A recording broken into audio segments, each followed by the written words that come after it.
C'est une enquête documentaire immersion dans une auberge associative au Pays Basque, à Rotsenia, où j'ai suivi Antoine et Bianca, donc les artisans cuisiniers, et 7-8 productrices, producteurs qui travaillent avec eux pour mieux comprendre leur cheminement, leurs doutes, leurs joies, ce qui les meut au quotidien.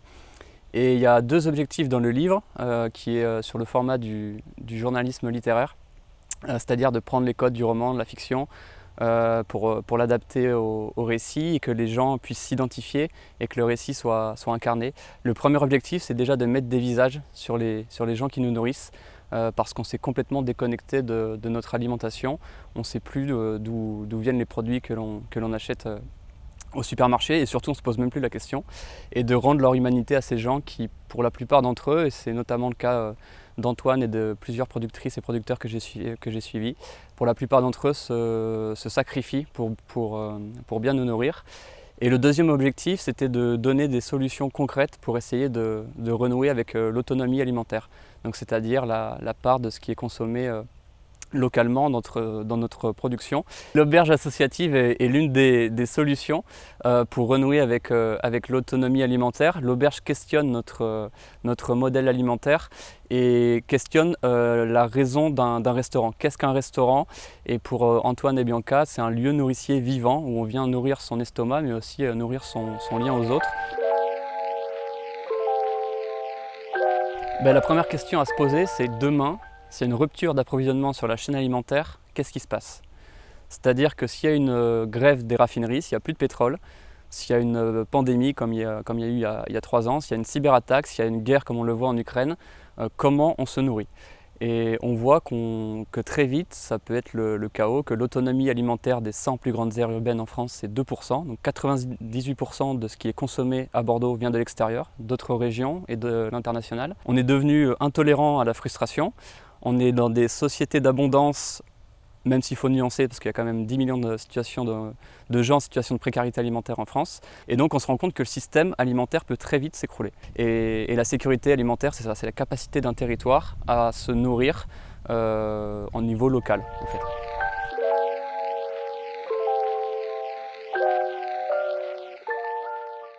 Il y a une espèce d'adage qui dit que manger, c'est voter 3 fois par jour.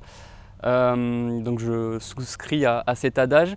On entend souvent le rôle du consommateur, le rôle de l'individu qui peut changer les choses, et on se rend compte en fait aujourd'hui, des études le montrent, des livres le montrent, qu'il n'y aura pas de transformation profonde du système alimentaire et même du système sociétal dans lequel on vit sans des politiques nationales publiques fortes d'alimentation. Et c'est là où intervient la sécurité sociale de l'alimentation pour transformer ce modèle en profondeur. Aujourd'hui, il y a 10 millions de personnes qui sont en situation de précarité alimentaire en France, qui ne mangent pas à leur faim. C'est contraire au droit à l'alimentation. Ces gens ne choisissent pas ce qu'ils veulent manger, mais bien ce qu'on veut leur donner. Et en fait, c'est le surplus de l'agro-industrie qui va au fil alimentaire. C'est contraire au droit à l'alimentation, et c'est aussi le lieu où s'exercent des violences alimentaires très fortes. Ça a été montré et prouvé par une anthropologue qui s'appelle Bénédicte Bonzi. Et ça, pour changer ça, c'est pas une question de comportement individuel, mais c'est bien de comportement collectif, de société.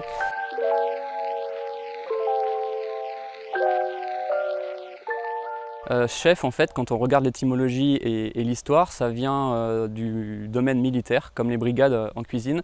Et en fait, c'est la question de la domination, la question de la domination sur le vivant, la question des violences sexuelles et de la hiérarchie en fait, sociale au sein de la cuisine. Et Antoine, lui, milite au sein d'une association qui s'appelle l'Alliance des cuisiniers, qui a été rebaptisée l'Alliance des tables libres et vivantes, avec un manifeste qui a été écrit, et ces notions en fait sont complètement déconstruites. L'artisan cuisinier justement n'est pas seulement un exécutant, mais se nourrit de sociologie, de philosophie, d'histoire, etc., pour cuisiner.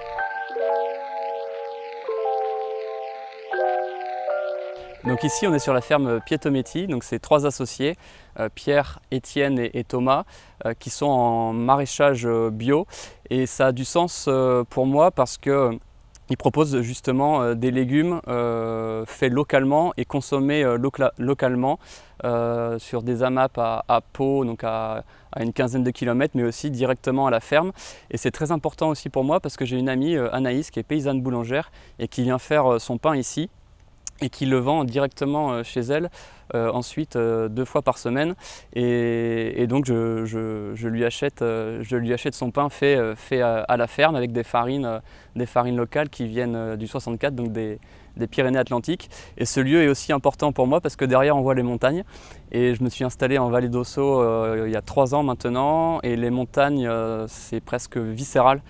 Pour moi, ça me permet de m'échapper très rapidement en courant, à vélo ou en marchant. Et c'est aussi un espace où soit je m'échappe totalement et je suis un peu en mode contemplation, ou soit aussi les livres continuent à s'écrire en montagne.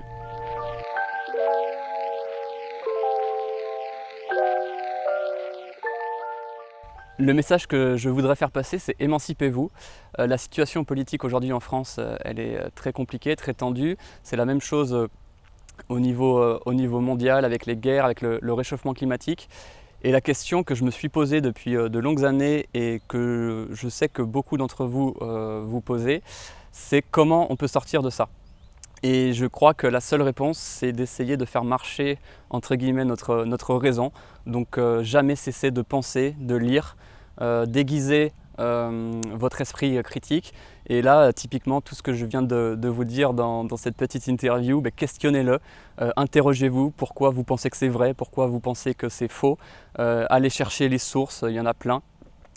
Et vraiment, pensez par vous-même, c'est les conditions selon moi, d'une vraie liberté.